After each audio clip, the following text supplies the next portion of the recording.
Thanks for watching. Like, share, and subscribe. Eduhunt by SDP for more educational contents and admission related important updates. Thank you. Hello everyone, welcome to my channel. আশা করি তোমরা সবাই ভালো আছো এবং সুস্থ আছো। এই ভিডিওতে কথা বলতে যাচ্ছি এমআইএসটি অ্যাডমিশন 2024-25 সেশনের একটি জরুরি নোটিশ বা আপডেট নিয়ে। এমআইএসটি অর্থাৎ military institute of science and টেকনোলজির বেশ কিছু মেরিট লিস্ট দিয়েছিল, সেটা তোমরা জানো। আমার চ্যানেলের পক্ষ থেকে আমি বেশ কয়েকটি নোটিশ বা মেরিট লিস্টের আপডেট নিজেই জানানোর চেষ্টা করেছিলাম। তবে এরপরে কিছু কিছু নোটিশ বা মেরিট লিস্ট নিয়ে আপডেট দেওয়া হয়নি ব্যস্ততার কারণে। তবে অ্যাজ পার লাস্ট আপডেট 7টি মেরিট লিস্ট বা 7টি কল পর্যন্ত তারা দিয়েছে। ইন কেস কেউ যদি ভর্তি ক্যান্সেল করে পরবর্তীতে আরো, এবং সিট আরো যথেষ্ট পরিমাণ ভেকেন্ট থাকে, হতে পারে কল তারা ভার্সিটি ক্লাস শুরু হওয়ার পরেও দিতে পারে। তবে আজকে তারা 17 তারিখে, 17 এপ্রিল, তারা তাদের ডিপার্টমেন্ট অ্যালোকেশনের যে লিস্ট সেটি তারা পাবলিশ করে দিয়েছে 7টি মেরিট লিস্ট বা 7টি কল দেওয়ার পরে। এবং ক্লাস মোস্ট প্রবাবলি তারা শুরু করে দিবে। 7টি মেরিট লিস্ট যেটি দেওয়া হয়েছে আন্ডার গ্রাজুয়েট অ্যাডমিশনের জন্য, সেগুলো তোমাদের সঙ্গে একটু ডিসকাস করবো এবং আলোচনা করে দেখবো।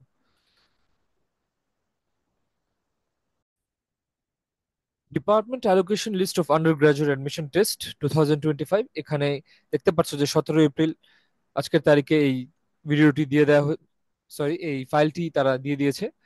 তো এখানে আমরা দেখে নিব যে মোটামুটি কতজন স্টুডেন্টকে কিরকম ডিপার্টমেন্ট অ্যালোকেট করা হয়েছে। এখানে দেখা যাচ্ছে ইঞ্জিনিয়ারিং এবং আর্কিটেকচার প্রোগ্রামের লিস্ট, স্টুডেন্টের নাম, এক্সামের রোল নাম্বার এবং অ্যালটেড ডিপার্টমেন্টের নাম সুন্দর একটা টেবিলে দিয়ে দিয়েছে তারা। এখানে দেখা যাচ্ছে এই অর্থাৎ এরোনটিক্যাল ইঞ্জিনিয়ারিং দেওয়া হয়েছে মোটামুটি 45 জন স্টুডেন্টকে, তার 44 জন স্টুডেন্টকে, তারপর 45 নাম্বার থেকে শুরু করে বেশ কয়েকজন স্টুডেন্টকে আর্কিটেকচার দেওয়া হয়েছে। এখানে এখানে তারা রোল নাম্বার ওয়াইজ তারা সাজিয়েছে, এখানে কোনো মেরিট লিস্ট ওয়াইজ সাজানো হয়নি, যা বোঝা যাচ্ছে। তারপরে আর্কিটেকচারের পর এখানে দেখা যাচ্ছে বায়োমেডিক্যাল ইঞ্জিনিয়ারিং বা বিএমই দিয়েছে অনেকেই। বিএমই সাবজেক্টটি বাংলাদেশে খুব বেশি দেখা যায় না, সব সব সব জায়গায়। বুয়েটে রয়েছে, কুয়েটে, এছাড়া এখানে এমআইএসটি তে দেখা যাচ্ছে, এবং মোস্ট প্রবাবলি ইসলামিক ইউনিভার্সিটিতেও রয়েছে, কুষ্টিয়ায় যেটি অবস্থিত। আর এছাড়া প্রাইভেট বিভিন্ন ভার্সিটি থেকে থাকতে পারে আরো কিছু জায়গায়। তারপরে দেখা যাচ্ছে সিভিল ইঞ্জিনিয়ারিং এর জন্য যে লিস্ট, সেখানে সিভিল ইঞ্জিনিয়ারিং এর কতজনকে দেওয়া হয়েছে বা অ্যালট করা হয়েছে। তারপর কম্পিউটার সায়েন্স এন্ড ইঞ্জিনিয়ারিং বা সিএসসি দেওয়া হয়েছে অনেক স্টুডেন্টকে। এগুলো নিয়ে ডিটেল আলোচনা বা rank wise cut off position কোথায় যায় থেমেছে, ইফ পসিবল সেটার অ্যানালিটিক্যাল ভিডিও আমি আলাদাভাবে দিব, ইন কেস পরবর্তী ব্যাচের যারা অ্যাডমিশন দিবে তাদের একটা ক্লিয়ার ধারণার জন্য বা একটা আইডিয়ার জন্য। যদি এগুলো ফ্লাকচুয়েট করে, কারণ প্রতি বছর অ্যাডমিশনের টাইমিং হোক, বাকি অ্যাডমিশন গুলোর ডেট হোক, সেগুলোর একটা এফেক্ট বা ক্ল্যাশ এই রেজাল্ট বা মাইগ্রেশনের গুলোর মধ্যেও একটা প্রভাব ফেলে। তারপর সিএসসির পর এখানে দেখা যাচ্ছে ইইসি অর্থাৎ electrical electronics and communication engineering, এই সাবজেক্টটিও রয়েছে তাদের। এখানে বেশ কিছু স্টুডেন্টকে এই সাবজেক্টে অ্যালট করা হয়েছে। তারপর এখানে রয়েছে IP, industrialisation and production engineering, এবং মেকানিক্যাল ইঞ্জিনিয়ারিং রয়েছে।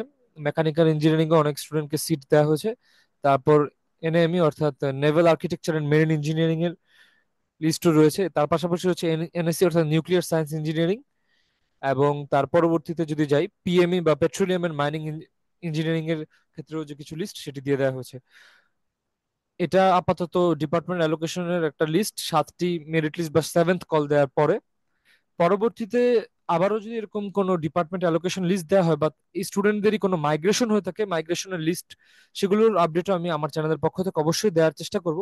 এবং অ্যাডমিশন রিলেটেড আরো ইম্পর্টেন্ট আপডেটগুলোর জন্য এবং এডুকেশন রিলেটেড বিভিন্ন ধরনের ক্রুশাল ভিডিও বা ইম্পর্টেন্ট ভিডিও পেতে থাকার জন্য তোমরা আমার চ্যানেলটি অবশ্যই সাবস্ক্রাইব করে রাখতে পারো। ধন্যবাদ সবাইকে।